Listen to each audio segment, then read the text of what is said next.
Ganap nang naging super typhoon ang bagyong Nando. Kaya ang mga residente sa mga lugar na posibleng daanan nito, pinalikas na. Live mula sa Apari, Cagayan, nasa frontline ng balitang yan si Mon Gualvez. Mon, kumusta na ang lagay ng panahon dyan?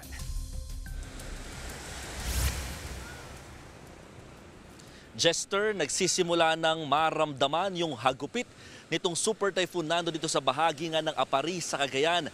Bukod sa pagbuhos ng ulan, sinasabayan pa yan ng malakas na hampas ng hangin na nagdudulot nga nitong malalaki at malakas din na hampas ng alon dito naman sa may baybayin. Kaya naman last minute pa na naghanda ang ilang mga residente sa pinangangambahan nga ng malakas na bagyo.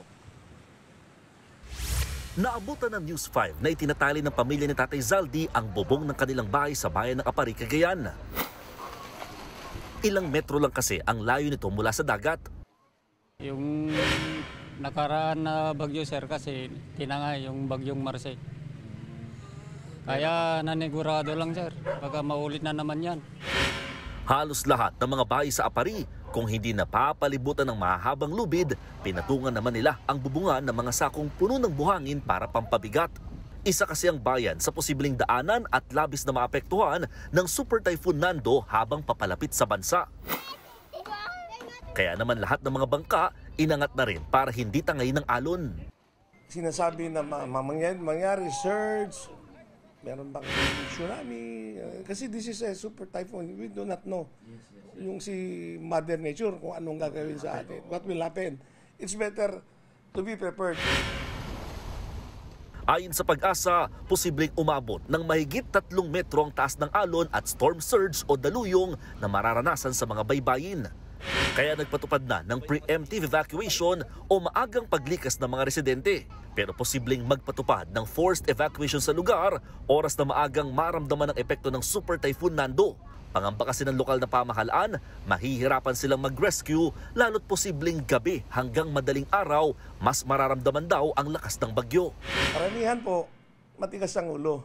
Ayaw nilang iwanan yung kanilang bahay. Bago kayo mag-aalala na dadali namin kayo sa evacuation center dahil naka-ready po ang mga pagkain nila doon, naka-ready po ang kanilang mga gamot. Mahigit 2,000 food packs ang nakahanda bilang paunang ayuda sa mga lilikas. Target ng Apari LGU, zero casualty sa mararanasang bagyo. Kaya naka-standby na rin ang iba't ibang malalaking sasakyan at ambulansya oras na kailanganin. Jess, nagsuspindi na rin kaagad ng klase sa lahat ng antas, pati trabaho, mapapampubliko o pampribado dito sa bayan ng Apari. At itinaas na rin sa red alert status ang buong Cagayan Valley. Ibig sabihin, pinagbabawal na ang paglangoy, pangingisda at paglalayag sa lahat ng baybayin sa buong rehiyon.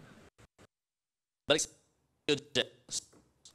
Maraming salamat at ingat kayo riyan, Mon Gualvez. Mga kapatid, Jess De Los Santos po ang inyong kasangga sa paghahatid ng balita para sa may alam at may pakialam.